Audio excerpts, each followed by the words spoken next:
Welcome back to the 411 Podcasting Network. I am your host, Larry Csonka, and this is episode 47 of the 411 on Wrestling Podcast.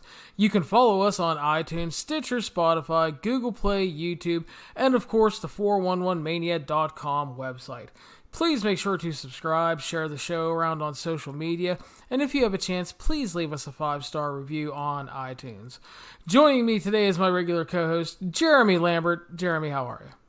Hello, I'm good. Long day, fun day, long day. Yeah, that's a lot of our days, but it was a fun and good day. I had a very good time overall. I know you were able to catch some Royal Quest. I am going to have to review that after we do this, so we will get to that, and we'll probably talk about that Tuesday night. But today we are going to talk about NXT UK Takeover Cardiff, as well as AEW All Out. So it was a pretty stacked day if you managed to get all three shows in, but even if you only caught these two, a pretty great day of wrestling overall. And CM Punk talked on a microphone for 2 hours. Wow. Dude, when you're covering news, I had 3 streams going at once today at about 2 o'clock once TakeOver started, and I was trying to cover everything. This afternoon was just nuts, but you don't seem too excited about CM Punk. He was talking movies, brother. I was going to say, did he say anything interesting? I don't know. I didn't watch it. He said he wasn't going to be at All Out. He was spending time with AJ Lee, so... Well, he told the truth. Yeah, he was not lying. Yeah, and we will talk about All Out, and we did get a surprise at All Out, but it obviously was not CM Punk. Could have been. We don't know. I'm pretty sure it wasn't. They could have had masks under their masks. Or Pentagon didn't reveal his face. Yes, that's right. CM Punk has been moonlighting as Pentagon for the past few years. Yeah. Loved him in Lucha Underground. I mean, Jericho did it for a night. Fair enough, but yeah, it's I had a really good time covering the shows today. Saw a lot of good stuff, a lot of great stuff, and some spectacular stuff. So we'll talk about that, Jeremy. We're going to start off with NXT UK Takeover Cardiff, and let's see here as I try to type my timestamps and fail. So they said they were sold out. Building looked good. They had a rowdy crowd. We started off with 2 of your favorites, Noam Dar defeating Travis Banks.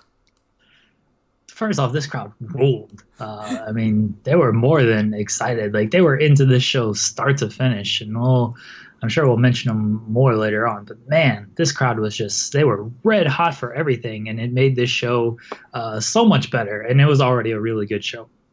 Dar and Travis Banks, yeah, I mean, I didn't have an interest in either of these guys, even though they've been featured on NXT UK, and they had a good match. Like, it was a really good match, and the crowd was really into it, which helped. I think Dar winning is the right call. There is some potential there with him, and he did get the rub on. I feel like he was on Raw for a couple episodes and 205 Live, so he's a little bit more well-known. Overall, though, a great way to open it, and again, the crowd was really into it, and they were into these guys, so really good opener.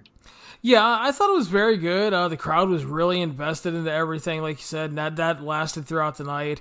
Definitely helped the match out a lot. Not that it was bad or anything, but it just had a really good energy to it.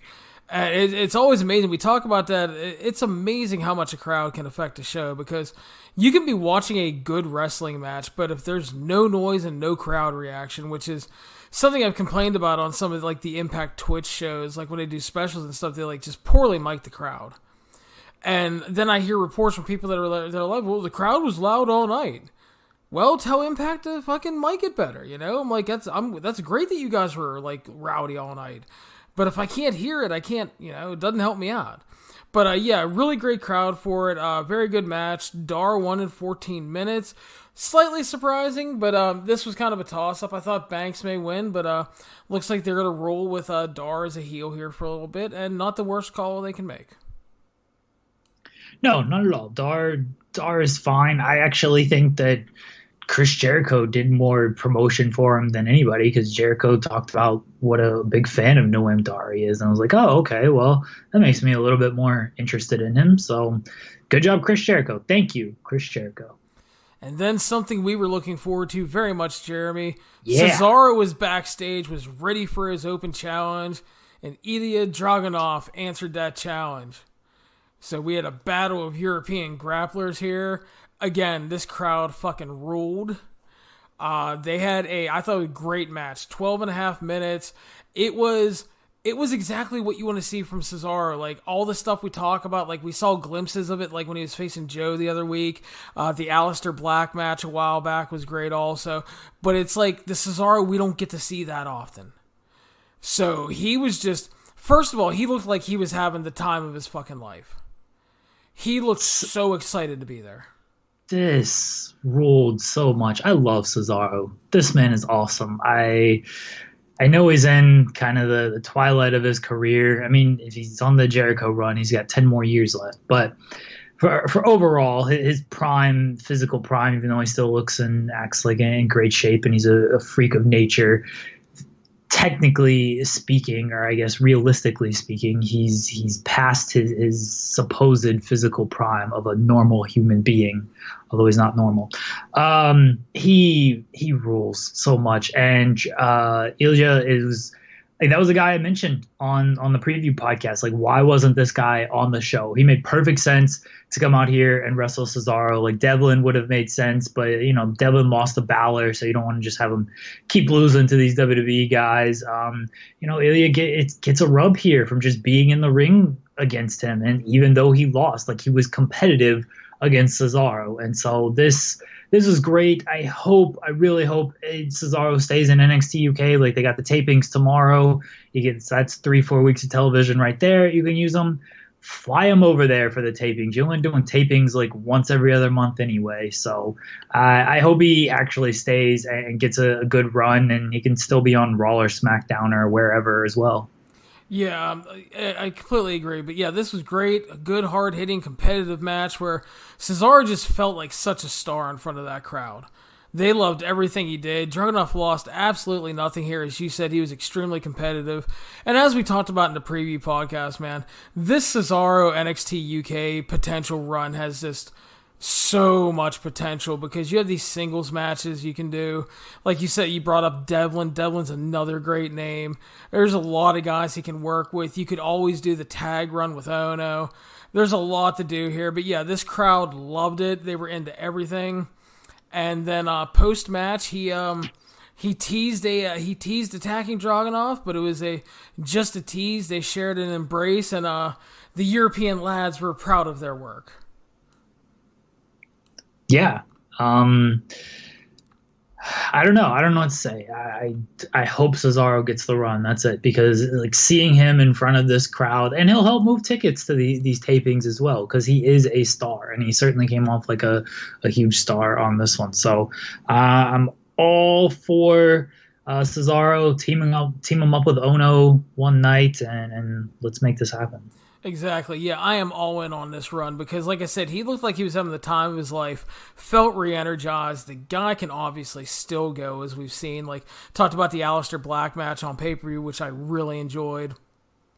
This match here, you know, but it's just, that and just like, everything is so fresh for him in the NXT UK show. Because there's tons of guys that he may have worked with prior to WWE, but, like, there's so many people that have not seen him work with other guys. So it's going to be fresh to a lot of people. And, you know, someone was like, I'm surprised they didn't save this match and have Cesaro work WXW against Dragunov. I'm like, no offense to WXW, but why would WWE burn that match when you could put it on here where way more people are going to see it? Yeah. Yeah, no offense. I like WXW. They put on a ton of good shit, but I mean, I was glad that this was on the show, and again, I'm super excited for this run. So we move on. The first title match of the evening, Jeremy. We had Mark Andrews and Flash Morgan Webster defeating champions, the Grizzled Young Veterans and Gallus, just over 20 minutes via pin. I thought this ended up being a great overall tag match. There was a lot of good drama. Gallus were kind of like, they were fine as the bullies, but they were kind of an afterthought, but at least they didn't bring the match down. I thought it came off a lot better than I expected, actually. I thought it would be very good, but I thought it was actually great. I think the tag title change was the right call. It made sense, because I think down the line you can have Andrews and Flash be great baby faces feuding with Imperium, and then eventually do a title change to them. But yeah, great near falls and some teases down the stretch, and I really enjoyed this one. Just a great show, a great match to back up that Cesaro match. I'm convinced Gallus was in this match so they can come back with the 2-on-2 match with Andrews and Flash against Grizzled Young Vets. Not that Gallus was bad in this match, but as you said, they were definitely the third wheel in this match, as it was the Grizzled Young Vets and Andrews and Flash show, and it rolled. Like, the crowd once again just into everything. Like, the near falls throughout the entire match, like the crowd was in on all of them. And I know Andrews and Flash, like, it was their hometown, and they had their band there or whatever. Yeah. They did the theme. Yeah, so like, crowd was into that. After they won, they partied with the crowd and everything, and just great match. A lot of really strong teases, really, really hot crowd, and I mean, that's the recipe right there.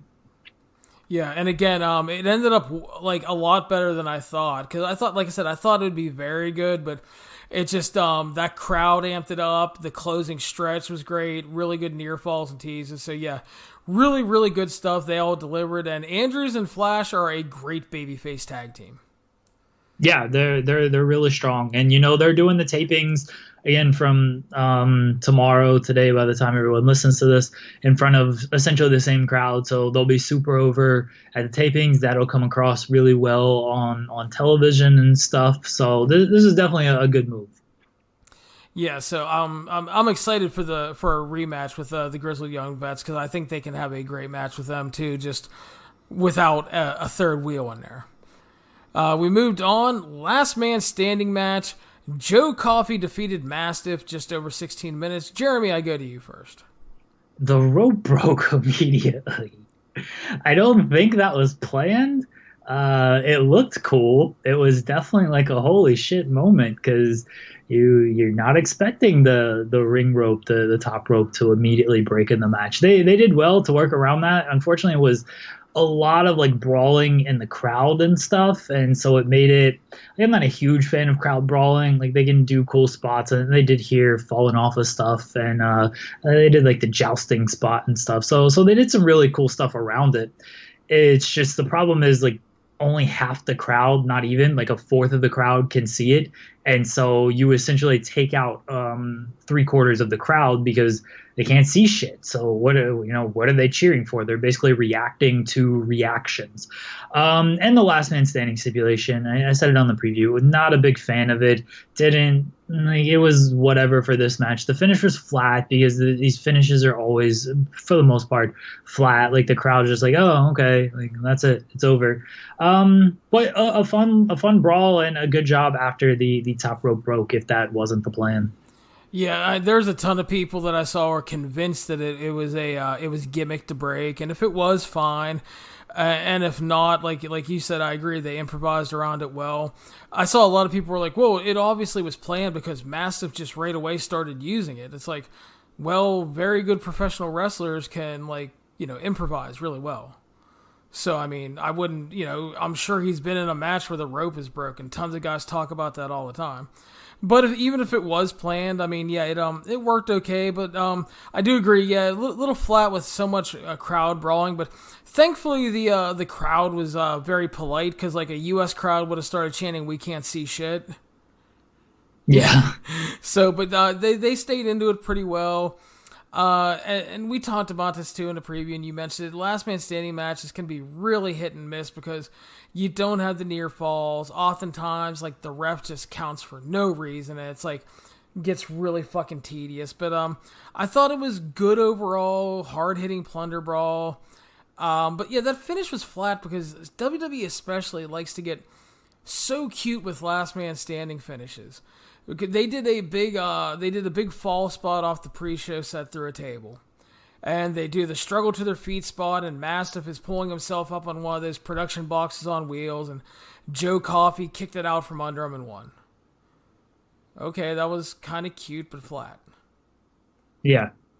So. Yeah, I'm not a big fan of the last man standing stipulation, and it was another one where it's tough to get into that stuff for me. It doesn't matter how many times they fall off stuff. If you look at the history of last man standing matches, there's just not that many that are like great matches. But the crowd chants this is awesome, and the crowd, you're right, they were polite. Like they could have been really mean on this, and they weren't. So that was good.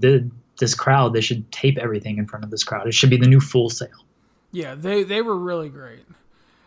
So we moved on to our next title match, which saw Kaylee Ray defeat champion Toni Storm 10 minutes via pin. I thought this was good, but slightly disappointing with a flat finish that the crowd didn't seem quite ready for. They were having a good match. It started off well. There was some good intensity from Toni Storm because Kaylee Ray had made it personal. I thought the match was good. It was going along well. And then Kaylee Ray cut her off, hit a gory bomb onto the ropes, and then the gory bomb proper to pick up the win. And I think people thought it was going to keep going from there. Because Toni Storm hit Storm Zero earlier in the match, and Kaylee Ray kicked out. And yeah, it was good. The finish happened, and it was like, okay. I mean, I think the title change is probably the right move, because I think Kaylee Ray's probably going to end up feuding with Piper Niven, which I'm all for. But yeah, I expected a little more from this, honestly. It was, the crowd wasn't into it, and I think that was sort of the biggest problem. Like, I liked the story leading up to it.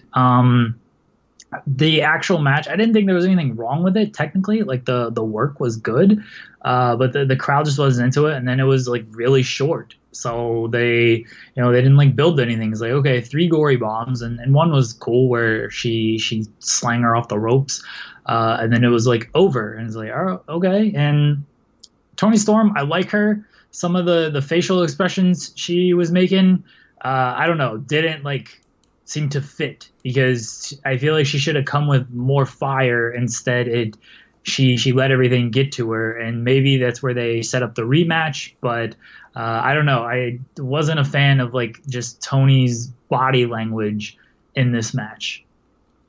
I think that's a fair assessment. I mean, it's part of the match, and like you said, it would have gone with the story more if there was a little more fire from her, because Kaylee Ray's basically telling her she has no friends, your daddy left you because he hated you and all this shit. It's like, yeah, it's like a little more fire and aggressive, maybe a little bit more intensity to the brawling and stuff. But I mean, yeah, it's it like I said, I thought it was good, but just kind of disappointing with that finish out of nowhere almost, because like I said, it didn't feel like the crowd was ready for it, because they already saw that one finisher kick out, and I think they were waiting for Toni Storm to kind of return the favor and then go into a more dramatic home stretch. And I'm not opposed to finishes out of nowhere, but like you said, with the crowd not being into this one like they were, like especially the last the 2 matches earlier, like the Cesaro match and then the tag title match, they were really into those like big time. And then this one, it was like, yeah, you girls did a nice job. Thank you for coming. Clap, clap. Yeah, they weren't feeling it, and then the girls didn't have enough time to make them feel it, and it ended, and they were polite once again, but it could have been maybe a little bit of fatigue. Like they were, the Cesaro match, and then the tag title match, then the match previous to this, like had some big spots but they couldn't see it, so that kind of took out a portion of the crowd. And then you had this match where again, Storm and Ray just didn't have enough time to really get them into it. And maybe if they had an extra 5 minutes, they could have turned things around. But they didn't, and so it just was what it was. And then of course you had Bate and Walter coming up, and so you knew the crowd was going to be hot for that one. Yeah. And going back to the last man standing match really quick, I saw apparently a lot of people liked this way more than I did. I saw people talking about it. It was a great match and the best Haas fight they saw in 2019. And I'm like, no offense. I mean, if you love the match, I think that's absolutely spectacular. But if you want to see some Hossy goodness, please go watch Shingo and Ishii. And I'm not saying that to be like a New Japan snob. I'm just like, if you want to see dudes really beating the shit out of each other and doing Hossy things and really cool stuff, you need to check out something like that because, I mean, if you thought this was great, your world is going to be rocked. So, just wanted to throw that out there. Yeah, Shingo and Ishii is certainly, like, that is way more of a Haas match than Mastiff and Coffee. Yeah. And again, there was nothing wrong with Mastiff and Coffee. It was just like, it was good, but it just, I thought that finish was a little flat, and the stipulation just, I don't think the stipulation really added to the match, which it should. If you're going to add a stipulation, make sure it adds to the match. It made sense with what they did in the build, but it just didn't add anything for me. So, not at all. We move on to the main event, Jeremy, and I will start with you. Champion Walter defeated Tyler Bate 42 minutes and 20 seconds via pin. This match fucking ruled.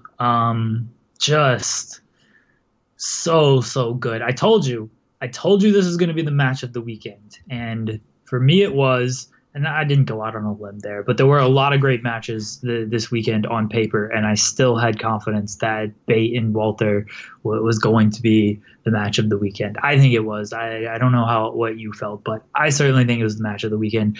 The angle leading up to it was really strong. Bate just he didn't give a fuck the entire match. He's like, I'm just going to throw myself into this man and worry about the consequences tomorrow. And Walter is just like, all right, cool. Throw yourself into me. I'm going to chop you out of midair and just keep kicking the shit out of you if that's what you're going to do. And Bate was also like willing to kill him at one point with that superplex to the outside that he thought about. And like he knew he had to murder this man to beat him. And I fully supported him in his attempted homicide because that's professional wrestling. I even love the finish. Like people can say it was flat because, I guess they didn't want the match to end, but it had to end. And Walter winning was maybe, I don't construe this as flat like Kaylee Ray and Toni Storm, where it's like, oh, she won. This is like, we're stunned. Like this was a stunned crowd. Like they were so behind Tyler Bate that Walter winning just silenced them and pissed them off. But I loved it because like they're doing the Tyler Bate song, and right in the middle of the song, he clotheslines the shit out of them and then pins them, and like everyone singing just hushes. And it was just so fantastic. And it's just like, yeah, you thought he was making this big comeback? Nah, like we're done. I'm ending this fool. I love this match. This is one of my favorite matches of the year. It might be my match of the year. I'd have to rewatch stuff, and it's probably some recency bias as well. But like the crowd being into it the entire time. Yeah, it was long. Yeah, they kicked out of a lot of stuff. Like, that's kind of professional wrestling in 2019. It didn't take anything away. I never felt like it was too long, and the crowd never felt like it because they were into the whole way. I can't say enough good things about this match. Yeah, you called it your match of the weekend. I definitely thought it had potential to be that. And I haven't seen Royal Quest yet, but something is going to have to be really fucking spectacular to beat this one. I went the full 5 on this one. I thought this was absolutely fucking spectacular. They, like you mentioned, they had a great angle coming into this. And the match is very simple. All they did was play off of that. They played the bully versus resilient babyface, which Walter is the perfect bully, and Bate is an amazing resilient babyface. They did callbacks to the time Walter injured Bate before this. Bate had these like awesome little odes to Pete Dunne when he did the finger snap spot, and then later on to Trent Seven when he hit a fucking burning hammer on Walter. I mean, it was just so awesome. The whole thing, the layout, everything. The crowd was into it from bell to bell. Walter was just brutalized. He brutalized Bate. He beat on him. There was great little touches all throughout the match. Work was top notch. Great drama. The crowd, so amazing. The closing stretch, man, was just... You talk about getting into those closing stretches, man. This was dramatic. It was energetic, and just all the little things they kept doing, and like Bate doing the big strong boy spots on Walter, and like the crowd just buying into these near falls, with the fact that like 99.9% of everybody had to know we weren't getting a title change. But that's the thing, you have to sell people on that title change. And they absolutely did here, because that crowd was just buying into it. So you add in all that and put it over the top for me. This was everything I wanted. Everything I wanted and more.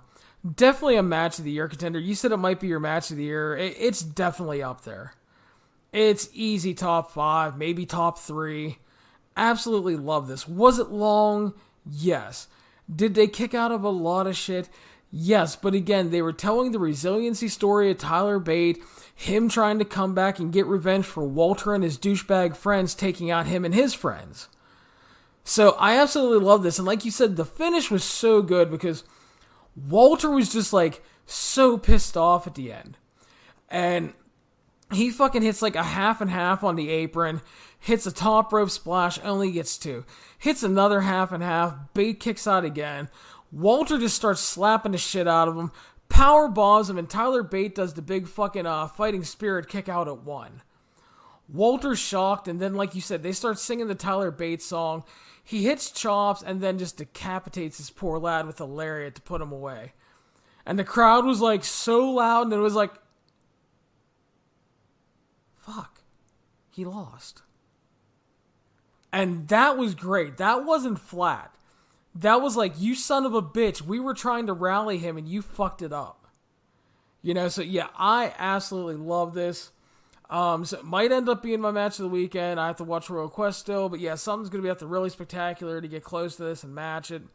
I absolutely love this. Took the show to another level. Post-match, Tyler Bate got the big standing ovation as Imperium posed, and then Pete Dunne and Trent Seven arrived to console their poor little buddy. And I don't know what's going on. We'll find out more at the tapings, but almost felt like a curtain call farewell for British Strong Style, or at least they wanted to tease that. It did. It did. The post-match angle with them hugging and everything. I mean, we know Dunn looks like he's going to be in NXT a little bit more moving forward.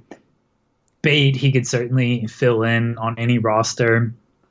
I mean, and Trent Seven, like you could team Bate and Seven again on really any roster you want to. So it did look like that. I also kind of took it as almost a Kofi Elimination Chamber type deal where, you know, he did everything he could and he couldn't get it done. But I don't feel like they're setting up for a big, like, Tyler Bate defeats Walter, but could be wrong. We'll see what happens in the television tapings.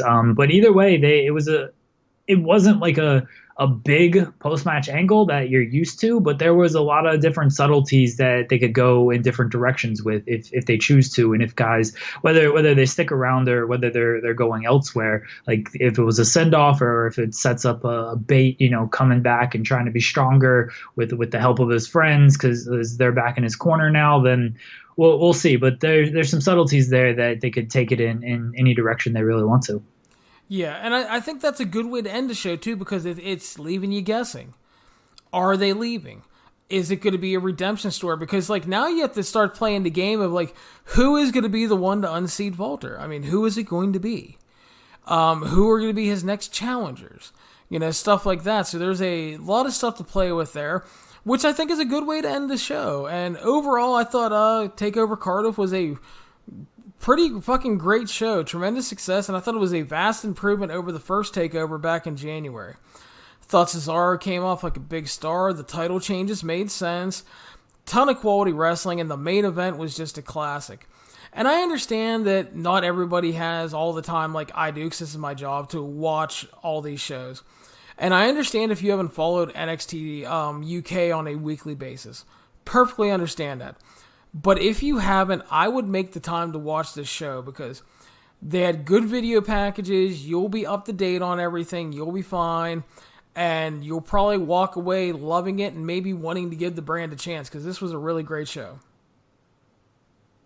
Definitely. The TakeOver name carries so much value And whether it's NXT, NXT UK, I thought it was better than the first show as well. Not that the first show was bad, but it didn't have a main event on this level. That's for sure. I mean, Dunn and Coffey was a good match, but it didn't have the really just the star power or even like the work rate of Walter and Tyler Bate. So that hurt the first show, but they still made the first show feel special with title changes, title coronations, and the big Finn Balor surprise. So TakeOver just delivers it. NXT UK, it's the weekly show isn't my favorite show. It's certainly at the bottom of my list with everything to watch, but there's enough good stuff there to where if you like get invested, like watch the Prime Target shows if you're going to do nothing else leading up to these takeovers, because that'll get you invested immediately in the main event, and these guys prove like they're going to deliver in the ring. Yeah. And again, like I said, I understand that if you don't have the time and if you don't think the show is all that great, like I said, NXT UK Weekly is generally a solid to good show. You'll get some good wrestling and stuff. I enjoy a lot of the guys, but like I said, I understand if you don't have the time, but I would definitely watch this. Carve out a couple hours, and you will enjoy yourself. Like I said, the Cesaro match is great. The tag title match is great. And honestly, and I don't throw this label around a lot, but Bate and Walter that's like an instant classic territory for me. I'm with you. Like, that's a match I will probably watch after this podcast is over. That's one of those matches, and yeah, it's a long match. It takes some time, but like, I don't do star ratings, but I like matches that just like make me feel something, and this made me feel something, even if it wasn't. I mean, you gave it 5 stars, so it was obviously a perfect match. But I like to reference like Zayn and Nakamura, where Nakamura's first WWE NXT match in Dallas, like that match start to finish, like it just, all right, maybe it's not a 5-star match, but everything about that match clicked with me on some level, and Bate and Walter was the same thing. Yeah, I'm pretty sure I gave Zayn and Nakamura 5 stars. I fucking love that match. Well, that was another match that I thought it had great work, great story, and an amazing crowd. And again, we talk about that a lot. It's just amazing when you have everything clicking in the ring from work to story, and then you get that kind of next level crowd reaction to go with it. And it just takes it to that next level. So, yeah, I'm with you. Well, there you go. Maybe I do know 5-star matches when I see them. Yeah, and again, too, it's one of those things too. It's like I always talk about, because like there's people all the time. Like I give something like 4.5. Like, well, that was a 5-star match to me. Well, it was a 5-star match to you. That's kind of the point. It's a personal rating.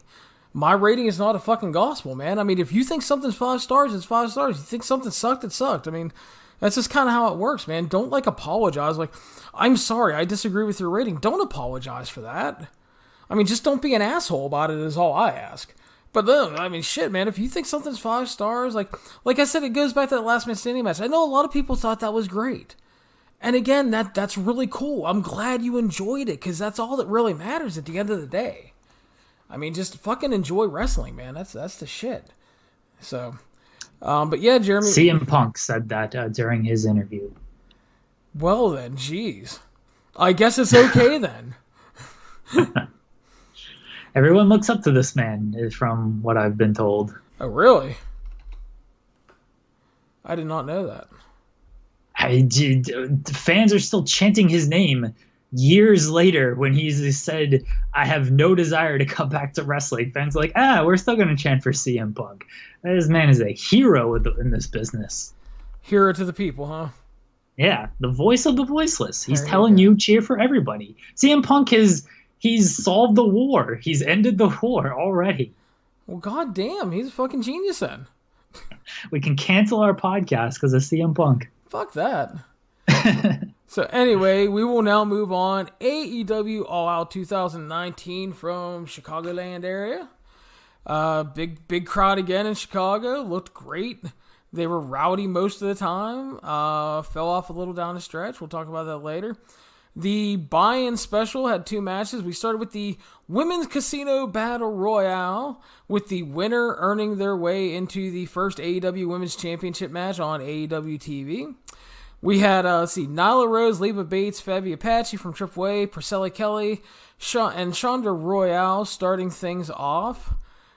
And let's see here. We'll kind of go through who's in it. Then Penelope Ford, Shazza McKenzie, Big Swole, Ariel Monroe, Britt Baker, and Sadie Gibbs were then in. And then we had Tennille Dashwood make an appearance, Eva Lees, Bea Priestley, Brandy Rhodes, and Awesome Kong. Later on, we're Nicole Savoy, Teal Piper, which is Roddy Piper's daughter, Jazz, ODB, Allie, all in. And then the wild card entrant was Mercedes Martinez. First quick takeaway from looking at some of the names that were involved, I would love to see Mercedes Martinez, Nicole Savoy, Shazza McKenzie brought in. I love them all. I think they're really great. I thought Ariel Monroe looked pretty good. I haven't seen a ton of her stuff. I believe that's Cedric Alexander's wife. You can clarify if I'm wrong, but I'm pretty sure that's good. It is. Yeah, I thought so. Yeah, she has a great look. So you had a lot of talent in there. I think the best part about this Battle Royal was they played off of a lot of the established angles. Like Britt Baker immediately went after Bea Priestley when she came out for giving her a concussion. Allie attacked Brandy Rhodes. Little stuff like that I did appreciate. Match went just over 20 minutes, Jeremy, and Nyla Rose, who got to play the monster role, tossing like 800 people, won the match. First off, I appreciate that they're trying to do something different with the Battle Royal concept. I'm not a fan of this concept after seeing it twice. Bringing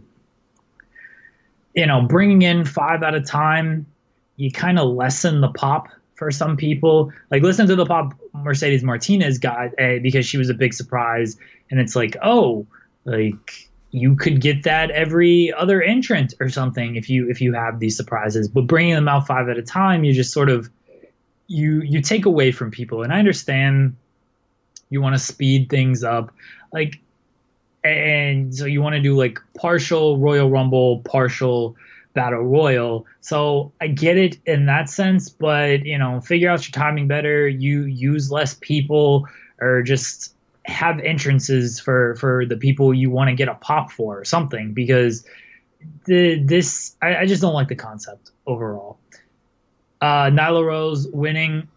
After listening to the women of AEW panel on StarCast, I really came around to the idea that Nyla Rose was winning this. It looked like it was going to be Britt Baker pretty much since the company was announced she was going to be at least challenging for the title. But Nyla said something interesting, and Brandy backed her of she is a gay wrestler, and so they have the opportunity to put the title on a gay wrestler, and I think that opportunity was just, they could not pass that up. And I'm not saying this is why she's winning the title, because they saw something clearly in her from the very beginning. That's why they put her in that triple threat turned fatal 4-way. That's why she's been on all these shows, and she was at part of the initial press conference. Like, they've always been backing her.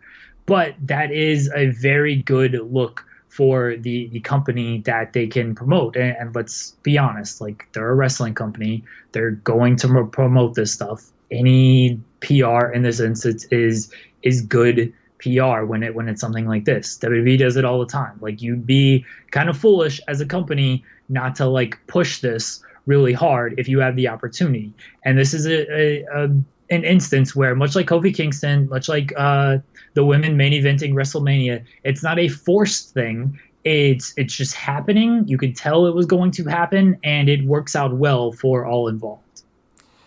Yeah, and the thing that I'm going to hate about this is I have no problem with it, but it's like you see it all the time when like a TV show or a movie announces that they're going to have an openly gay character. And then you get people going, oh Christ, they're going to push their fucking agenda. And it's just like, who cares? As long as they're not beating me over the head with it and it's just part of who she is and her character, fine. I don't want to hear every 5 seconds about it. Just do it in a way that makes sense. But I'm just going to hate the fucking immature fan reaction about it. Yeah, fans are going to be like, well, why they're doing this and everything, right? And I don't think they've even like really mentioned it on TV or these events, and maybe they have. I'm sure they have, but the fact that I can't like instantly recall it kind of tells me that they're not mentioning it over and over again. Like they're pushing her as a monster, not a gay wrestler. And so that's great. Like that's what she should be pushed as. That's why I think this whole thing makes sense, and it's not some like forced thing. But again, they would be foolish not to say like, "Hey, we have first gay world champion," and they would be foolish not to push that, at least on social media and in interviews and stuff. Just don't beat me over the head with it on television, like you said. Yeah. And speaking of the women's division, during the All Out media scrum, Tony Khan has confirmed that Kylie Rae asked for her release and was granted it. He described the split as amicable and did not go into any more details. And I guess that ends a lot of the speculation to a point of what happened to her. Yeah, I'm not going to speculate on what's wrong with her. She deleted her Twitter account earlier this month. I wish the best for her, whatever it is. I hope she, I hope she has help with whatever she is going through, and I just hope she is okay. Like it sounds like there's bigger things at work here than wrestling. So yeah. Best wishes to Kylie Rae. Yeah, and like you said, I hope whatever the problem is, hope everything is okay with her. I hate to see it because I thought she had a ton of babyface potential for them. But more important that she takes care of whatever is going on and that she's healthy and all that stuff. And that's all that really matters. I just I hope whatever it is works out because I thought she had a lot of potential. And I'm kind of sad that I'm not going to get to see her now moving forward, Oh, definitely. She was another one. Like you knew who their people were from the very start. It was Baker, it was Nyla, and it was Kylie. Like those were the three at the press conference. Those were the three in the Double or Nothing triple threat match. So you knew they had plans for all three of them, and it is sad that whatever happened with Kylie Rae is going to halt that, because she was smiley Kylie Rae. Like she came on the screen and I was like, this person rules. I am in a good mood now. So I wish the best for her and hope everything is well.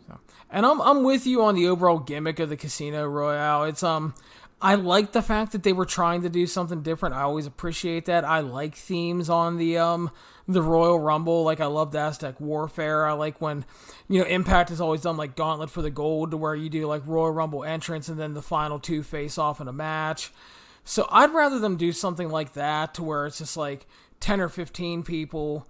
You can do your entrances. Like you said, everybody gets a reaction then. Because when you're trotting 5 people out, it's like sometimes like you don't always hear who all 5 people are. And the screen doesn't always get them up in a great time for you to jot it down.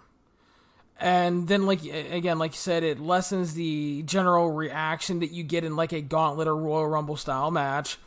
So yeah, I would definitely like to see it tweaked. After 2 of them, I'm not a big fan. I thought, like I said, it was solid. I thought the layout was generally good because they played off of the established angles between a few of the women. I thought they booked Rose as a monster really well. I'm not a huge fan of her winning. I don't think she's bad, but I don't think she's very good. I think one of the big things that hurt the match, though, was, and this is something I wrote in my like kind of final thoughts thing, is they missed a few things with camera shots again, and they need to clean that up before they hit TV.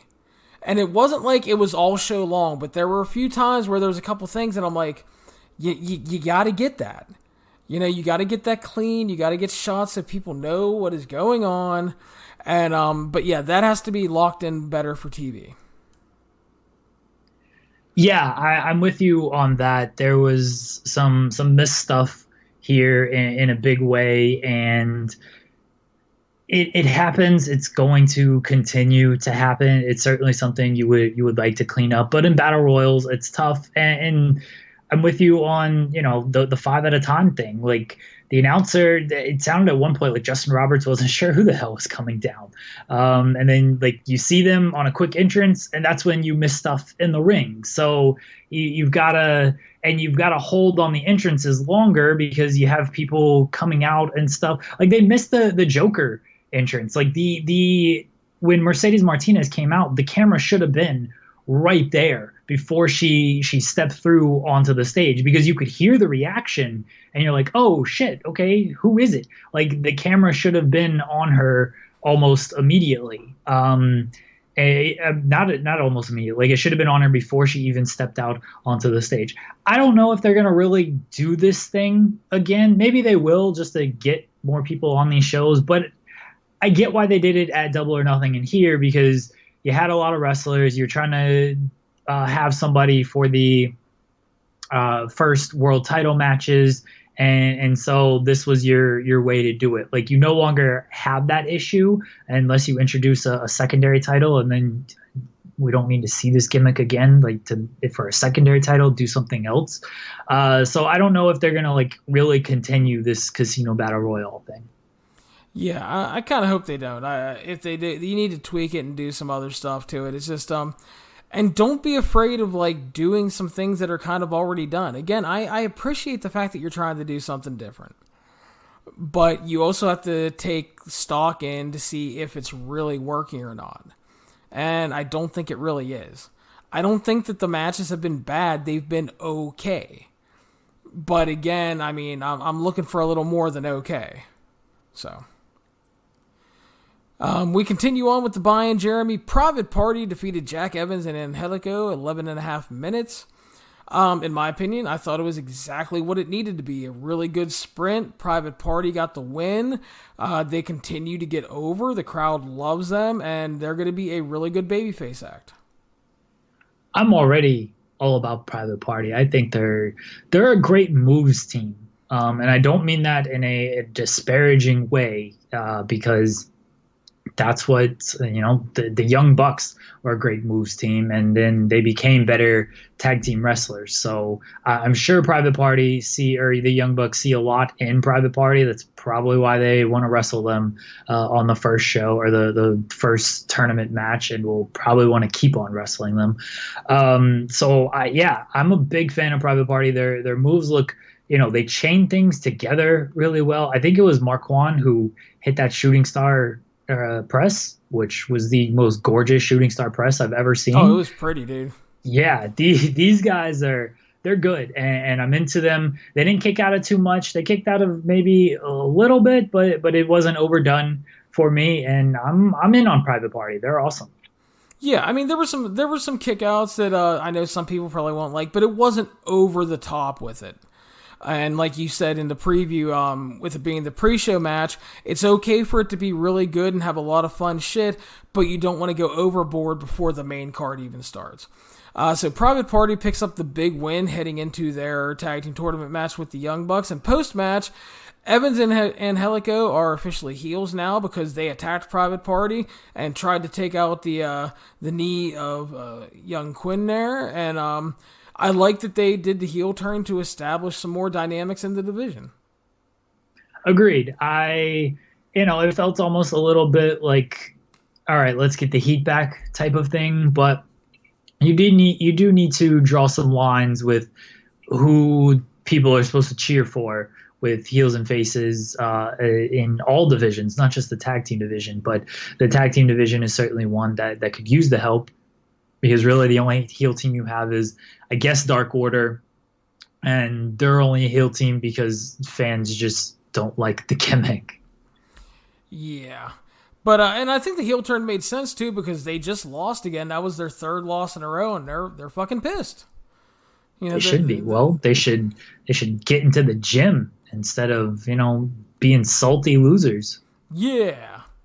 So and then we got a really well done, almost Lucha Underground like video package for a dude named Wardlow, who was wrecking fools in a street fight.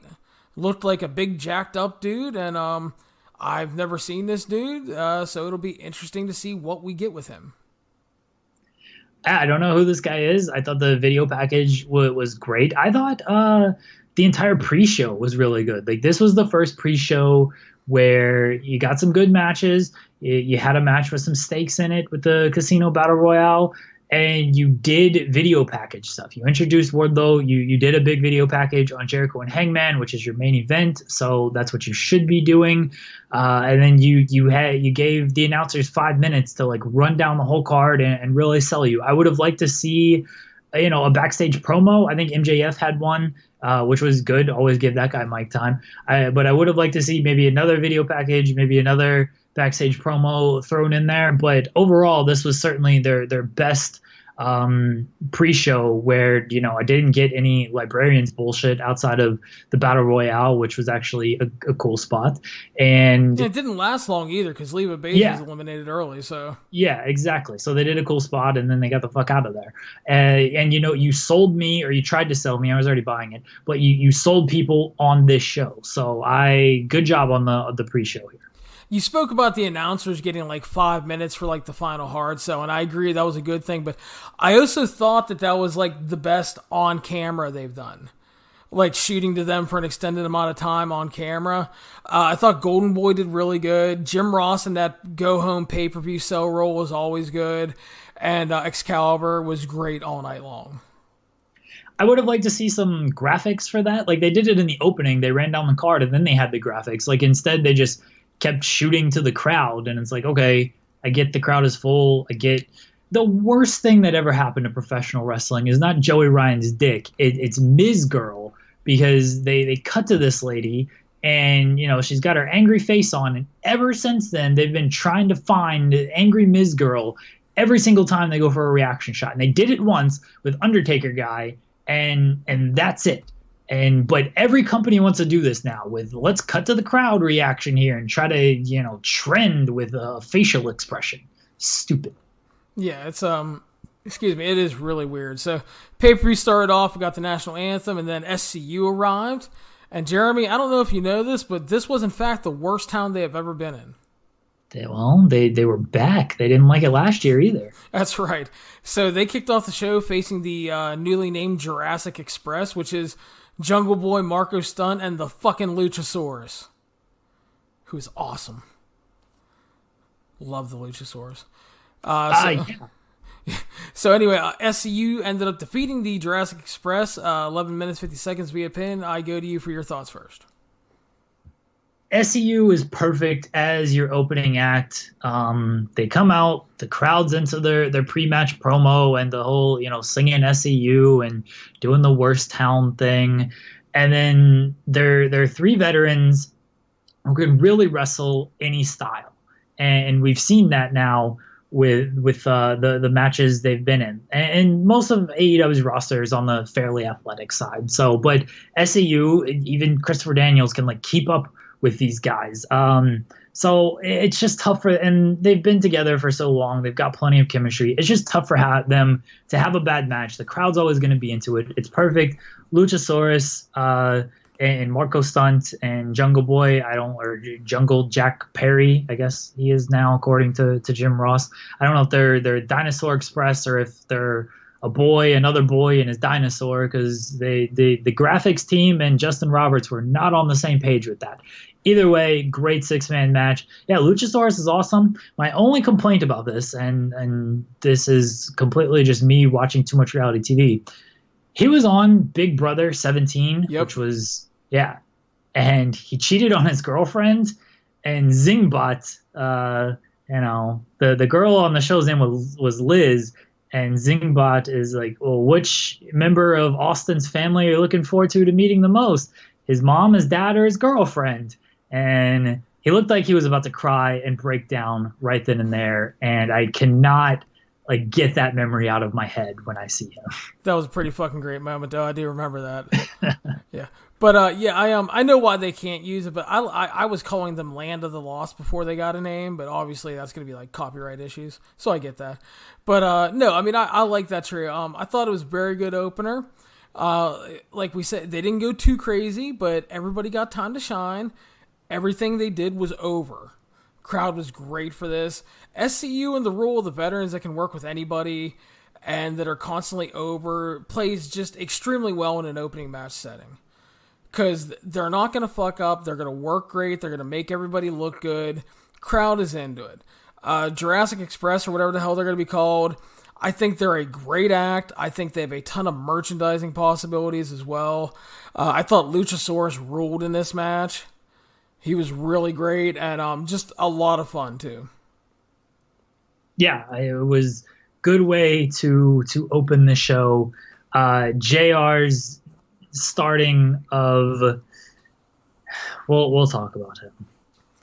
Yeah, JR was really weird tonight.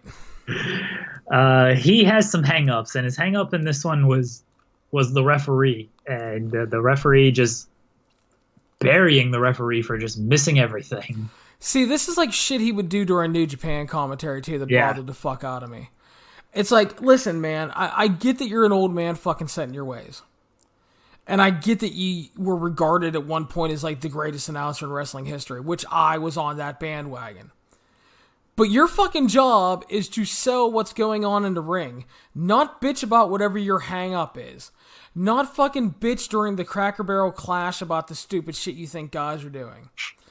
Or talking about the fried chicken you want. Oh, I know. Jesus Christ.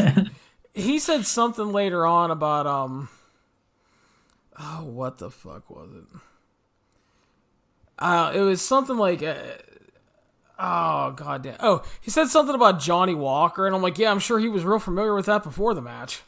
It's like, Jesus, I don't know. Fucking, like, you go back to, like, the last pay-per-view, like, he was spectacular during the Cody Dustin match, because that is in his wheelhouse, okay? I think that there are certain matches, though, that he shouldn't be commentating on.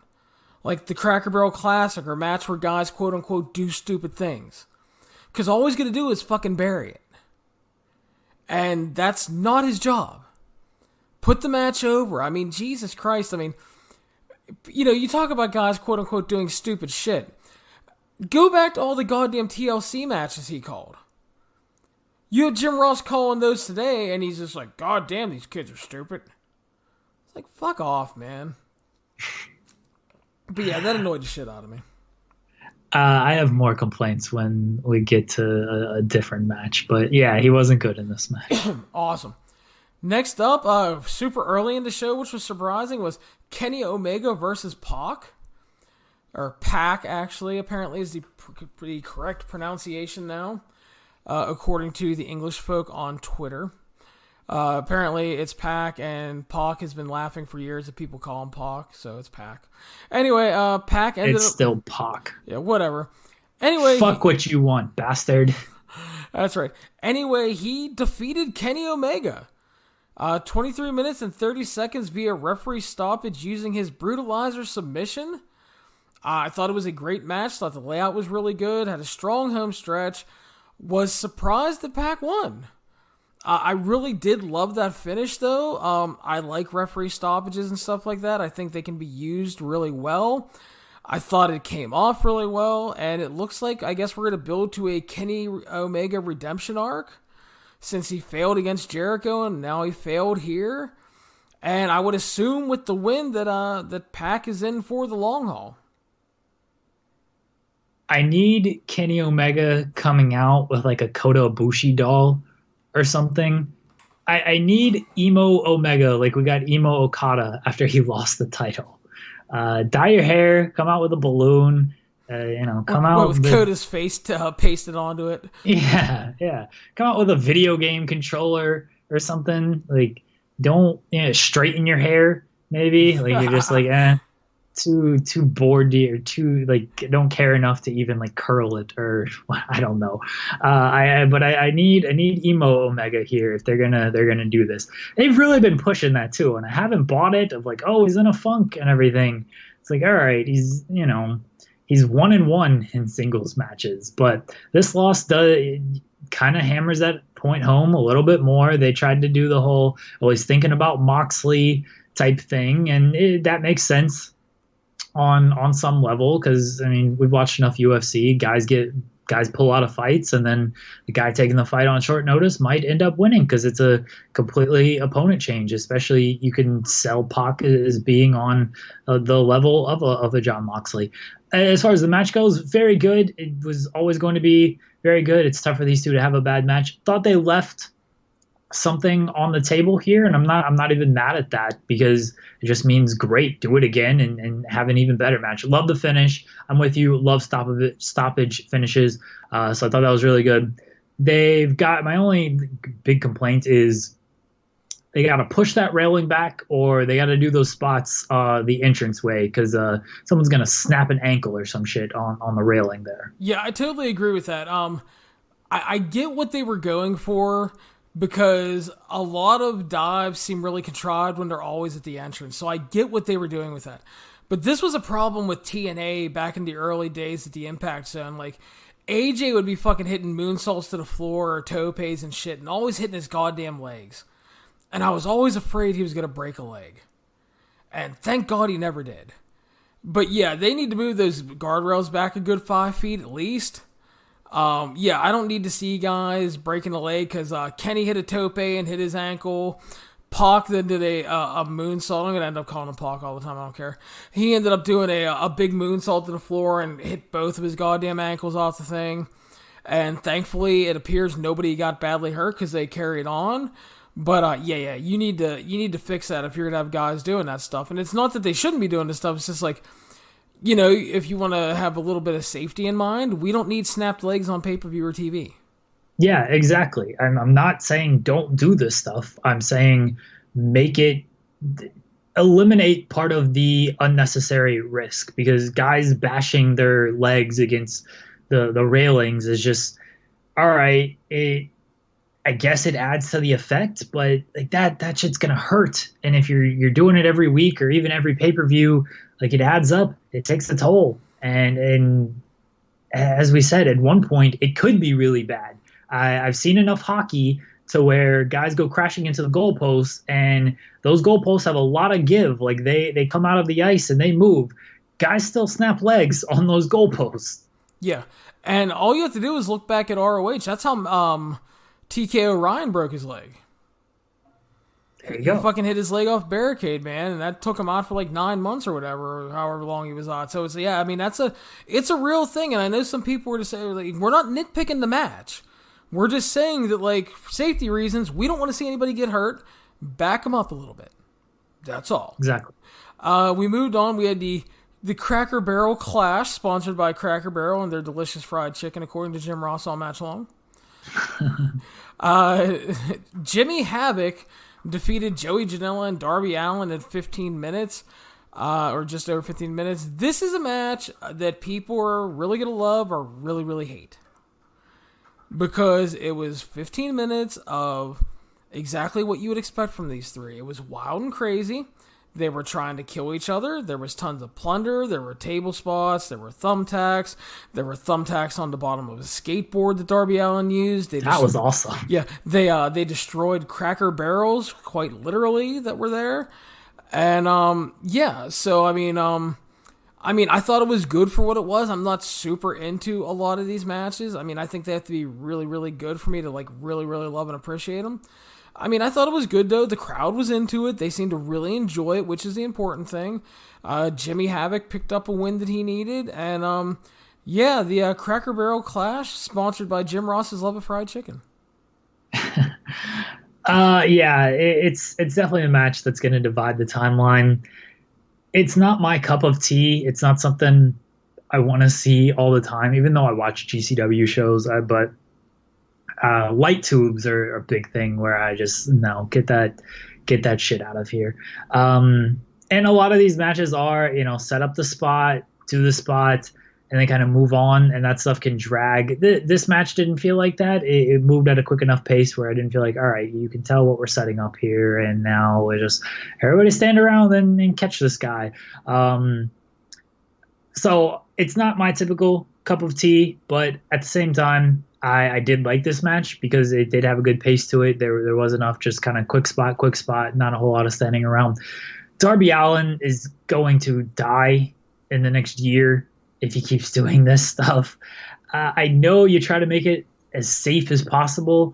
This man looks like he just kills himself every single time he takes a bump. And he's a great bumper. I will give him that.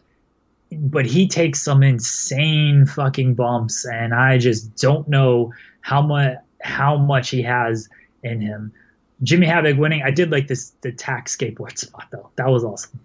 Yeah. Jimmy Havoc winning, weird call because Janela certainly looks like a big star. Allen did the draw with Cody, so you feel like they have something in mind for him. Jimmy Havoc's just kind of like a guy, and he's not bad. He cuts a good promo. My issue with Jimmy Havoc is like this is his wrestling style. Darby Allin proved that he doesn't need to do all this crazy stuff to have a great match. Like he did that against Cody. There was no plunder and stuff. Joey Janela has done that many times where he can just have a good match without all the shenanigans, even though it adds to it. Jimmy Havoc, this is kind of his thing, like blood and a lot of different gimmicks and stuff. Like that's what he does. I don't know how that plays on television. Like Jimmy Havoc almost feels like a guy who the story can hopefully be there, and because of his promo work and stuff. How are you going to put this guy in a wrestling match on TV and like expect it to work as like a regular wrestling match? Because I don't think it is. But at the same time, I don't know if you're going to be using staple guns and tacks and paper cuts on television. So weird call. We'll see where it goes with it. One of my big takeaways from this is I really hope that they don't pigeonhole Darby Allin into these kind of matches. Because you brought up the Cody match, and I know a lot of people don't watch Evolve, but I watched Darby Allin grow into a really good professional wrestler from just a bump machine early on. And he ended up working some really great to excellent matches with like Matt Riddle and Zack Sabre Jr. And like the Zack Sabre Jr., I mean, you're not going to get all this stupid shit in a Zack Sabre Jr. match. I mean, that was a fucking professional Zack Sabre wrestling Jr. match. He's a professional. He ain't got time for this staple gun bullshit. Yeah, so I mean, Darby Allin can do that, and we saw a lot of that against Cody. So I hope he doesn't get pigeonholed in. I mean, he's always going to do like big bumps, but I don't want him constantly pigeonholed into garbage matches. Because like you said, that's kind of what Jimmy Havoc is. That's kind of his ceiling. I've never really seen a really good Jimmy Havoc regular wrestling match. I'm sure somebody can tell me if they exist, and I'm sure they do. But I've never really seen it. I've seen a lot of Jimmy Havoc, Pyro, and Ballyhoo wrestler. So, yeah, in Jim Ross, I actually like Jim Ross in this match because he didn't sugarcoat that he was over it. Like when I think Darby did the coffin drop with the barrel and he missed, and Ross was like, "Why the hell would you do that?" I cracked up so hard, and I was just like, yeah, why the hell would you do that?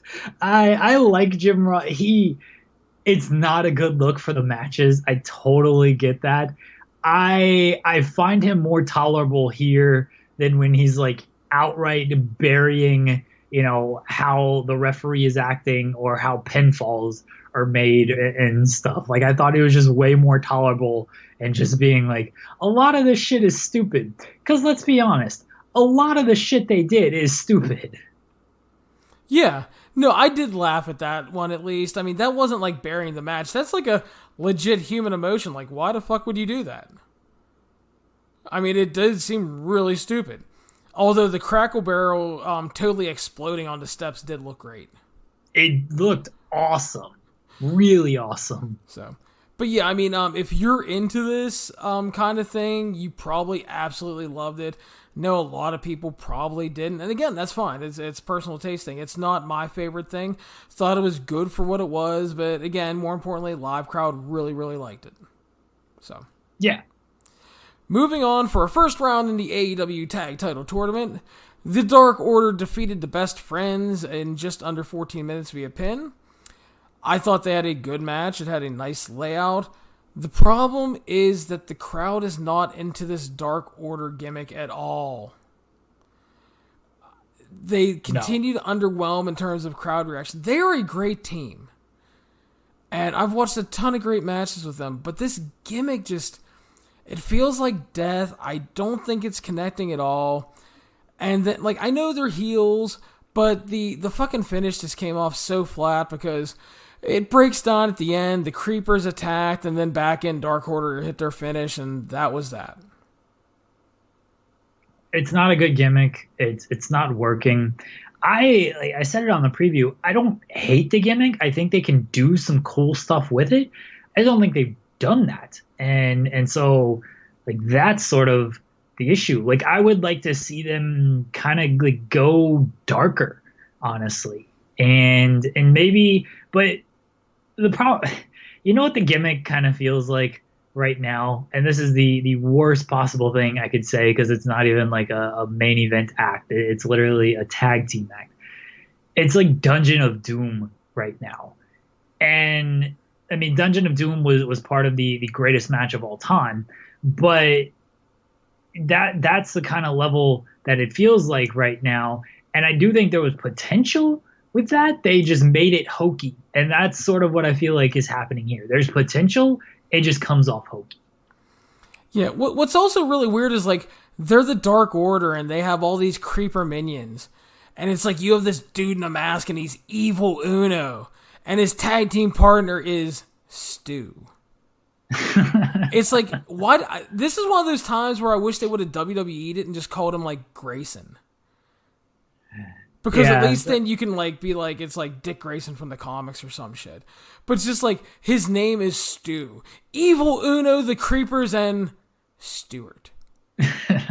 It's like, it just comes off so weird. But yeah, they need to retool this. I don't know if they need to get darker, but they need to get something into this. They need to make people care because right now, unfortunately, great tag team, dead act. Just murder the librarians. That'd turn them face, but I am all for this. Just murder the librarians. So post-match, the Dark Order attacks because they're a bunch of assholes, and the lights went out, Jeremy. And who was there to make the save when they come back on? But your personal hero, Orange Cassidy. The fucking man, Orange Cassidy. Orange Cassidy standing there with his hands in his pockets, hits a fucking suicide dive with his hands in his pockets, pops up on his feet, slides back in the ring with his hands in his pockets, and then the best friends hug him, and it's like, I will give Excalibur credit. At least he explained that he is a training partner of Chucky T. But yeah, it was and God, I know a lot of people hate Orange Cassidy because they're communists. Idiots. But I mean, listen, it's fine if you don't like him. Again, it's all personal preference.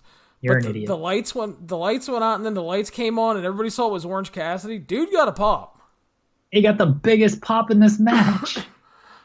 Well, that wasn't hard. It was, He got the biggest pop in this match or the next match. Yeah, that is fair. But Orange Cassidy rules. Anyone who hates him, I get it as well. But he's awesome. The one thing I don't want, first off, you can tell JR is like over it. He's like, hey, he's very blasé la or whatever he said, laissez affaire, and you can tell he's like, this fucking guy. I don't want them to, and I think it was Excalibur who was like, well, Orange can go. Like, he's actually a really great wrestler. Like, don't hit me over the head with that. Like, all right, if you've seen him, you know he's more than just Mr. laid back, cool guy, Ryan Gosling. But I don't need you to like try to justify this signing by being like, he's a great wrestler. Like, just let me watch the guy do his gimmick, and I will make the determination that he's a great wrestler. Put the tag team titles on Orange and his orange juice. Yeah. Cowards. That's right. Cowards. Damn them. Bucks are going to take the belts for themselves instead of putting over the real stars. Like Orange Cassidy. That's right. And the orange juice. Although I didn't pull it out here, but should have. It'll come. So next up was for a shot against Nyla Rose for the AEW Women's Championship. Riho defeated Hikaru Shida, my future ex-wife, in 13 minutes, 40 seconds. First of all, let me get the negative out of the way. The one real negative I had with this match is this. You do a casino battle royal with 21 women to crown part of the first match, right? Why exactly, and they never really gave me a good reason, but why were these two the ones picked to get the easy way out and only have to have a one-on-one match to get into that title match? They drew straws. I mean, I know Riho has wins and everything, but it's just like, I would have liked a little more in-depth explanation there. So that is my only real criticism. optically, the size difference played really well here because Hikaru Shida looks like a giant against Riho because she's like 98 pounds, plus Shida's taller than her. So that easily positioned Riho in the babyface role, and it allowed Shida to basically work as a heel without being a heavy-handed heel. She was just more the bully. I thought it was really good. Thought it had a great pace, good back-and-forth action. And once Nyla Rose won that Battle Royal at the beginning, I realized my Hikaru Shida pick was wrong because Riho winning made the most sense, not only for the David and Goliath story, but also because Riho pinned her early in the AEW run. This is where I said on the preview, like, I haven't had a reason to care about the women's division so far. Like, the most I know about the division is Britt Baker as a dentist. They did, again, going back to the Women of AEW panel, the one thing I didn't like about that panel is they got too much into like character, and it was like, oh, I'm going to beat you in the Battle Royal. You better watch your back and blah, blah, blah. It's like, you failed to build this up so much that you're basically using this stage show instead of talking about actual important topics to build your little Battle Royal match. Like, do that on your shows, because don't take this time to do it. So I didn't like that from the stage show, and it showed that they just haven't, at least to me, haven't put much thought into it. And I think the Riho and Hikaru Shida kind of shows that as well. It's like, why is it these two? Your winners coming out of shows is Riho. She won the singles match at Fyter Fest. And Britt Baker, or she won the triple threat at Fighters Fest. Britt Baker won the Fatal 4-Way at Double or Nothing. Like, those are your two big women's wins. But then at Fight for the Fallen, they team and they lose. If you had a little bit of sense of foresight here, Baker wins at Double or Nothing, Riho wins at Fyter Fest, they team at Fight for the Fallen, they win, and it's like, hey, these ladies have won. Let's put them on this main show. Winner gets the title shot. And then you do the Casino Battle Royal. You still have Nyla Rose win. You could still have Riho go over Britt Baker. Like, Baker would have had 2 wins, a loss and a singles match to Riho for a shot at the women's title. Isn't going to like kill her dead or anything. Kenny Omega is already dead in this company, so Britt Baker will be fine. Like that, it's just something that, they couldn't see that. They couldn't think of that. So I'm with you. They added this stake that was fine. It made it feel a little bit more important. But the fact that there was no setup to the match didn't make it feel all that important. The match was good. Crowd didn't care for the majority of it. The work was fine, though. Both ladies worked hard. The other thing that annoyed me was Jim Ross and his fucking should have hooked the leg there. You can't make that kind of cover. You got to put your body weight on it like this time. Like, if he is going to criticize every single kick out, it's going to be some long, long matches because everyone kicks out of everything nowadays. Yeah, fair enough. Yeah, it's Jim Ross gets his weird little hang-ups on certain things, and then he just harps on it the whole match. So, we went backstage, and we had a total geek moment, and I say that in a loving manner because I love Star Trek.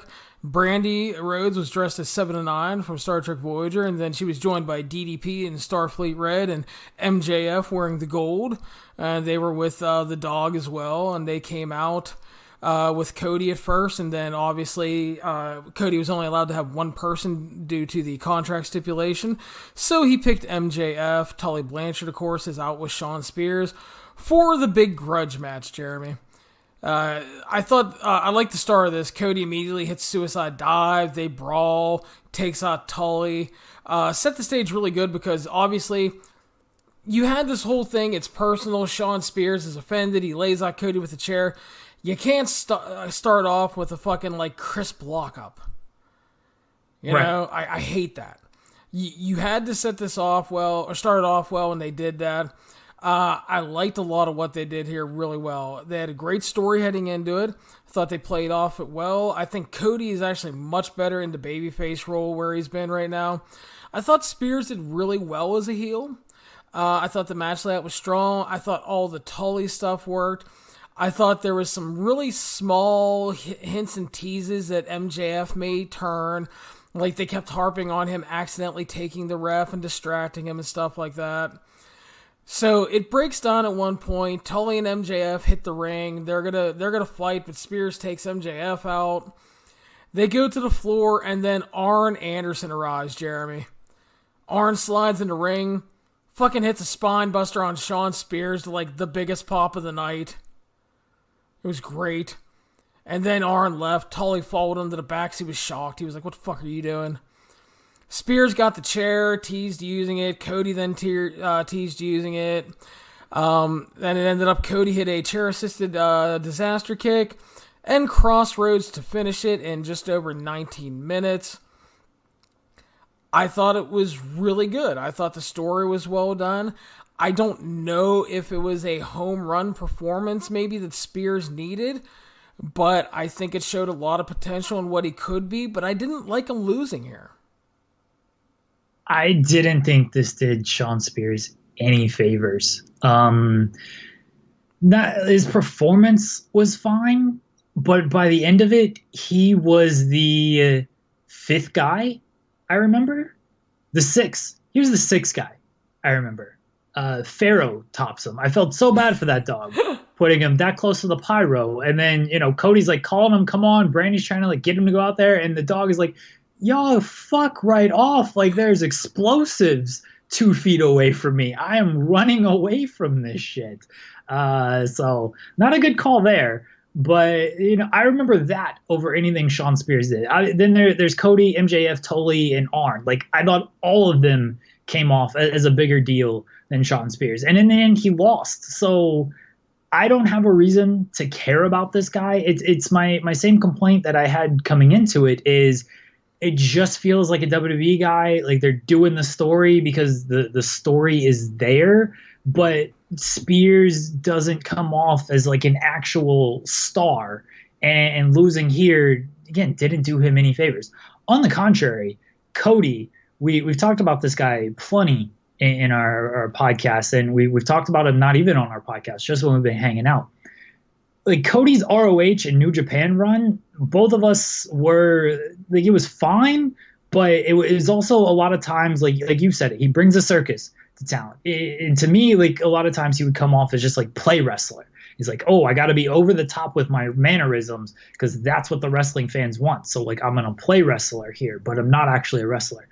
His AEW run, he feels so locked in. Like, I don't feel like he's playing wrestler anymore. I feel like he's out there. He knows who he is. He's very confident in everything that he does, and he comes off like such a big star, and he carries himself very well.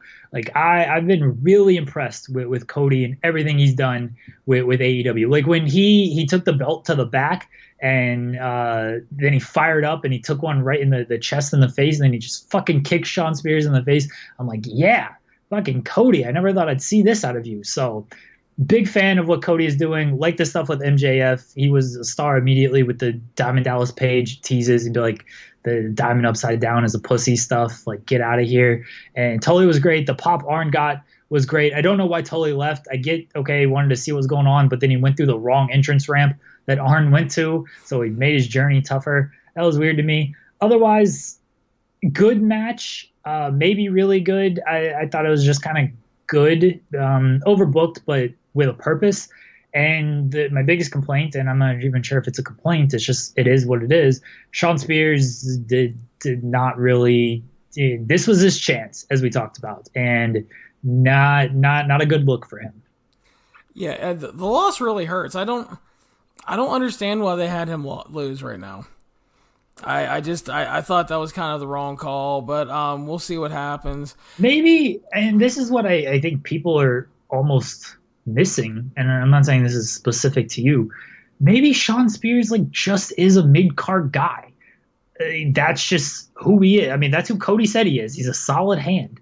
Like, that's just who this guy is, and they're not going to try to force him to be anything more.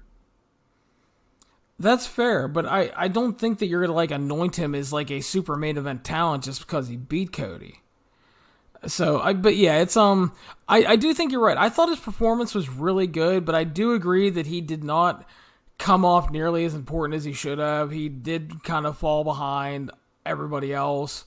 And post match they did a nice tease where MJF slid in with the chair, and I think everybody was waiting for that heel turn.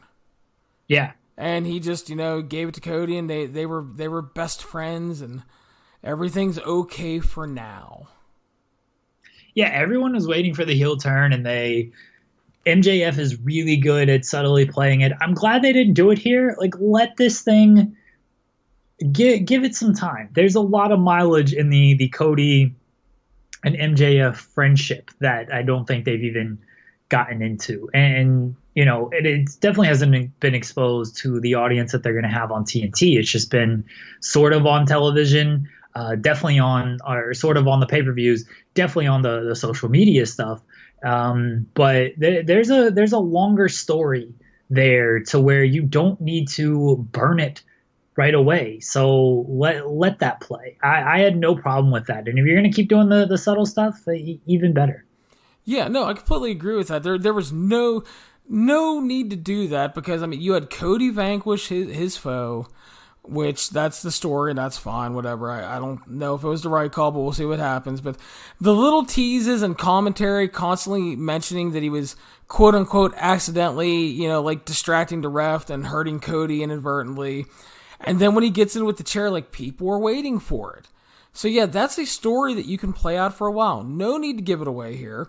Because again, you have weekly TV you need to book, you need stories for that, you need angles, and this is something, like you said, could possibly play out for a long time, and depending on what happens, that's a really good story, because I like what they've done so far with that. Yeah, and Cody and Jericho they've been teasing that feud since everything started when Jericho first wanted his apology and he burst into Cody's office and stuff. And now, based on winners and losers tonight, that would be a natural direction to go. You can keep doing those teases because you add MJF to that dynamic, and it's like there's a lot of MJF in Chris Jericho, and it's like, yeah, even if he doesn't turn, even better, slow play it a little bit, but you can keep doing those subtle teases with MJF and Chris Jericho and Cody if that's the direction they go. Yeah, agreed. So I'm going to be interested to see what happens. Obviously, MJF has a ton of potential. Dude cuts a hell of a promo. The best part about his promo stuff is he is such an asshole. But he also just looks like such a douchebag when he's saying it. Yeah. You want to punch him in the face. And that is a compliment. So easy to hate. But yeah, we'll see what happens going forward with TV. It can probably play out for a long time. And, probably be a good feud for him eventually with Cody. Get him on the map and everything. And because there are a lot of people like, oh, MJF, I know MJF, I love MJF, he's great. But a lot of people don't. I like MLW. MLW has a good TV show. They run on beIN Sports, though. They don't have the biggest TV penetration. They don't get the biggest viewership. So not everybody has seen that. Not everybody watches the indies. So a lot of people do not know MJF. So we're going to be introducing him and a lot of other people to a new audience. So see how that plays out. Moving on, Jeremy, Escalera de la Muerte. The Lucha Brothers defending the AAA Tag Team titles against the Young Bucks in our ladder match of death. The Lucha Bros ended up defeating the Young Bucks as we predicted. 24 minutes and 12 seconds. I thought this was absolutely fucking excellent. Crazy ladder match. It was everything I wanted. Great pacing, great spots. They had a great ending. And more importantly, it didn't go too long. They got plenty of time.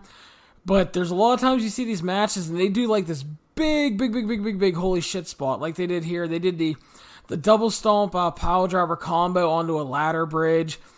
And then, a lot of time, you'll see a match we're going to go 5 more minutes now.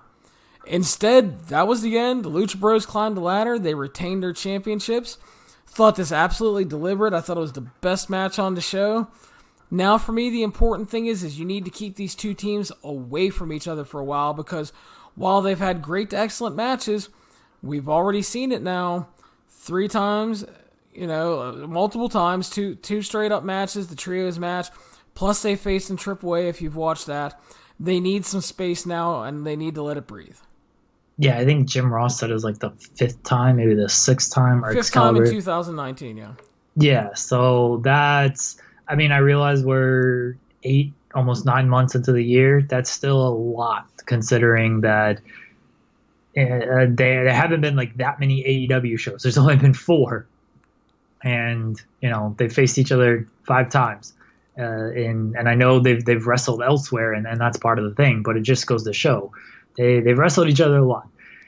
I like the match. It got almost scary territory for me at the end, especially the bump Nick took to the outside where his feet got caught up and he went crashing through the table. That looked just really fucking bad, and I hope that guy is okay. I'm assuming he is. Nothing's come out otherwise. Just some of the bumps were absolutely nuts, and I understand it's a ladder match. You got to do that stuff, or you feel like you got to do that stuff. But once that bump, and it did go home shortly after that, so at least I didn't go too much crazier after that, but they still went a little crazy. It was still good. It was a good car crash. I don't think I enjoyed it quite as much as you did, but I think, again, part of that was just by the end of it, I was just fearing for the safety of these 4 guys. And I know like they're protective and everything, but they're also just kind of a little nutso. And still good. Lucha Brothers winning made sense. And, keep them away from each other. Yeah. And then we had the big post-match angle where 2 masked men attacked. They beat everybody up, and then you knew instantly who they were if you didn't, because they hit the street sweeper, which means it was Santana and Ortiz, the artist formerly known as LAX, apparently going by the Berwickwas here in AEW. So the move to AEW, obviously official now. Obviously a great get for their tag team division, which is really loaded already. And I'm excited for that. I thought it was Bodie and Roach. It looked that way. I thought Point Break invaded for a moment with the masks there, but yeah, I did not think it was Santana and Ortiz. I thought it was Bodie and Roach.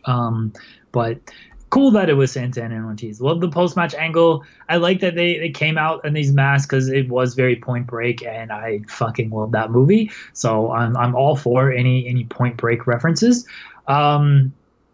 Good, big get for AEW. Obviously, their tag team division looks even better with these guys there.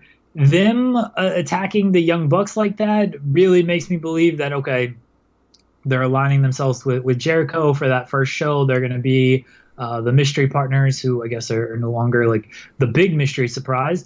But and it could be wrong. It could be a completely different tag team. But the fact that they kind of went after the Young Bucks there would seem to set that off and kind of put that feud in motion a little bit. But LAX or I guess, the Barriquas, not a fan of that name because it gives me Savio Vega, 1997, 1998. The Gang Wars. Yeah. Flashbacks, and we don't need that. That group wasn't very good, but I guess memorable to some people. I guess that's going to be their name, and we'll see if it sticks or if they go with something else on television. We'll see if they can. They got a lot to live up to with Savio Vega and Jesus and whoever fucking else was in the Los Barriquas. But good angle, and LAX and AEW. I'm excited. Yeah, and you brought up that upcoming tag match where Jericho had the mystery partners coming up here. And that's the interesting thing, because obviously Santana and Ortiz make sense, especially by, attacking the Bucks here. But it also could be like a red herring to where it's like, yeah, they debuted here. Maybe they have other people in mind. I don't know who. I mean, it doesn't necessarily have to be a tag team. It could be... they could throw Pac in there and maybe someone else. I mean, who knows? But that's interesting. So we'll see what happens there. But yeah, definitely like Santana and Ortiz coming in. They are a great get. They're a great tag team. And I am definitely excited for that. AEW returns to pay-per-view on November 9th, I believe they said. Yeah. What's it called? It's like... Full Gear. Full Gear. There you It's go. you go through the roadblock on Fastlane in full gear. That's right. And just I don't get realize it's a Hangman Page reference, but it can also be used as a car reference. and don't catch your great balls on fire. So, That's right. and that led to our main event of the evening. Chris Jericho versus Hangman Page for the first ever AEW World Championship. Adam Page got to live his dream and rode into the arena on a horse. He looked very happy. Yeah, good for Adam Page. I like that they did this because they've been teasing it, and so it was good that they capitalized, and this was obviously the match to do it in. Yeah. So Chris Jericho defeated Hangman Page 26 minutes via pin to become the first AEW champion. Jeremy, your thoughts? Good match. Probably even better than I thought it was going to be because I had a lot of reservations about it with Jericho's recent performances and Hangman Page's ability to step up. But I thought Jericho certainly like had his working boots on, and Hangman Page, you can kind of see maybe not quite ready for this spot, and that was certainly a fear going into it. I thought Jericho worked really hard and did his best, and Hangman, he was fine. It's just, again, he was sort of the afterthought by the end of this, and maybe a little too long as well. I think overall, and the crowd was, they reacted to the stuff they felt they needed to react to, but then they would just sit back down and like, okay, this show is 3.5 hours long already. We're 18 minutes into this match. When's this over with? And it's not like the last show was in Vegas. You can kind of get away with 4 hours on the West Coast a little bit more because by the time you're done, it's still like 8 o'clock, 9 o'clock over there. Here, it's legitimately, I guess, 11 o'clock. Since Chicago's an hour behind, but they were burnt out. The crowd was burnt out, and it sounded like from reports that everybody got started early on the White Claws. So good match, not great, and being so long, the show being long and the match being long really hurt the crowd. Yeah, we talked about this in the preview. I had concerns going in because Page I did not feel was built well as a challenger. Jericho's last few big matches lacked a little for me. I do agree. I think he worked really hard here. I think the match went a little too long. And with it being so late into the show, because by the time this show was over, it almost hit 5 hours, including the pre-show. Crowd felt fatigued. I thought the layout was good. Some of the work felt a little bit like kind of meandering at times. And I think the most unfortunate thing is it really felt like Page didn't quite feel ready for that spot. It was good, far from great. And I know a lot of people are not a huge fan of it, but I do think Jericho winning the title was the safe and right call right now. You had to have Jericho win this match. No offense to Adam Page, but I look back on that Kip Sabian match and just the way they booked that. And there's a reason like the crowd wasn't into Adam Page here. Like, you watch that Kip Sabian match and it's, okay, why should I be into this guy? I know he's on Being the Elite and he's one of those guys and like he's kind of cool and that stuff and whatnot. That doesn't translate to like arena. Like, yeah, he creates a small buzz on Twitter and stuff. That doesn't translate to like in arena stuff. What you do on your actual television show or your actual event is going to mean a whole lot more than what you're doing on Being the Elite. And I'm sure they know that moving forward. If not, this should be kind of a wake-up call with that of, all right, Adam Page is cool in our little clique here, our little elite club, but he's not like big arena cool. And this is not a knock on Adam Page. Like he was never even on Being Elite presented at a level of like an Omega, a Cody, or the Bucks. It wasn't that. And that's why I guess he's not an executive vice president, but he was never even that on like the indie scene or anything. He was never at that level. And they tried with Being the Elite. They tried with the promos, and a lot of them were good. Like Jericho put him over strong. Adam Page, I thought his promo work was good. You still had this guy go 20 minutes with Kip Sabian. And that did that undid anything good that you did on your Being the Elite show, because that's what more people saw. So, yeah, the crowd reacted like Adam Page was there to just do the job, and that's what he ended up doing. Yeah. So, overall thoughts on the show, Jeremy? Well, we talked about it in the preview.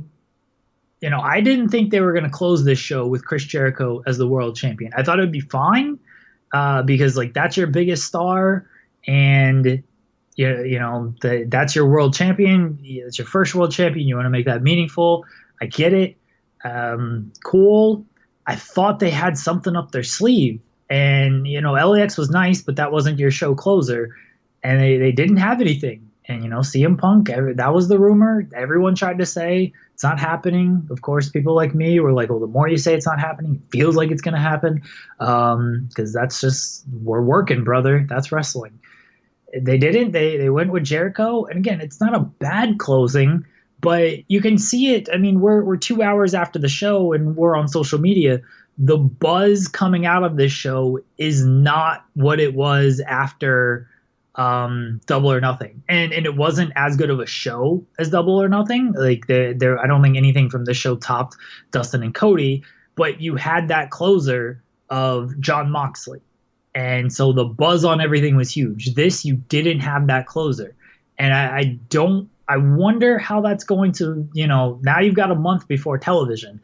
I wonder how that's going to work. This show certainly, it wasn't bad by any stretch of the imagination. It was a very good show. There was some memorable stuff on it, but it wasn't to that level I feel like we've come to expect off of literally one big show from AEW, and I hope it'll temper expectations a little bit, because we've talked about it before. It's a different ball game when you go to TV, and we haven't been able to judge them on much because it's just events. And they've delivered, but they've been able to deliver because they've had this stuff. You're not going to have this big stuff every single show. And this was kind of proof of it, of we're not going to always deliver these big surprises. It's just going to be good matches and memorable stuff like that. Like, you can't count on these big closing angles every single time. And this was sort of the reality check for a lot of fans. Yeah, I was kind of, Jericho wins and he's heading to the back and the lower third hits, and I was kind of waiting for something to happen or someone to come out, and yeah, it was just, hey, Chris Jericho's your world champion. See you guys in October. Peace. And it wasn't necessarily that was bad, but yeah, it's just, I don't know if I was so much expecting anything, but like you said, they kind of set the stage and standard really high with Double or Nothing with the Moxley thing. And yeah, I was waiting for, like you mentioned Cody earlier. Cody picked up another win, and maybe they were going to set up a world title match. Was maybe waiting for Cody to pop out and just be like, even just face off. They didn't have to do like a big elaborate thing, but maybe someone come out to tease a world title match, something. But yeah, it kind of ended on a flat note. And I think I agree. The show, I thought it was very good. Not as good as Double or Nothing. And one thing they need to worry about for me is I appreciate the fact that obviously, they're charging money for this show. And, it's pay-per-view, obviously. And you want to give people your money's worth. But that doesn't mean that you have to have like a 5-hour show. No. I think that, like I brought up the camera stuff before, that's something they have to shake out, some of the production stuff before they hit TV. Because, while WWE isn't perfect, when it comes to a lot of production stuff, WWE is very good at things, and whether you like it or not, you're going to be compared to them. So you have to have good production. I'm sure the arenas will look great and everything, because they're going to have some big crowds early on. Plus, a lot of the people they have working in their production worked for TNA and Impact in the past, and were used to shooting arenas with not a lot of people into it and had to make them look really good on TV. So I'm sure crowd shots and everything like that and setup will be good. But you have to make sure you're not missing constant stuff and camera shots. But one of the big criticisms of WWE pay-per-views is you'll sometimes have a really good show, but then it goes like an hour and a half too long because you added 2 or 3 matches you really didn't need. And nothing on this show was bad. But I do think you need to keep in mind that you don't always have to have, quote-unquote, everybody on the show, and you don't need to press 5 hours. Because that's really long, and as we saw at the end, that crowd was tired. Plus, I think putting Jericho and Paige on after the ladder match was... I mean, I get why you did it, because it's first world champion, but not the best call. And this is the part of the show where I take you behind the curtain and reveal to you that Jeremy was cut off by Skype, so I'm going to have to end the show here. We were pretty much done anyway. So on behalf of Jeremy, I want to thank you guys for listening as always and for your support. Remember, this is the 411 on Wrestling podcast. You can follow us on iTunes, Stitcher, Spotify, Google Play, YouTube, and of course, the 411mania.com website. If you have time, please subscribe and share the show around on social media. Leave us a 5-star review on iTunes, and know that we greatly appreciate you after another successful month. You guys are the best. Have a great weekend, and we will talk to you again in a few days.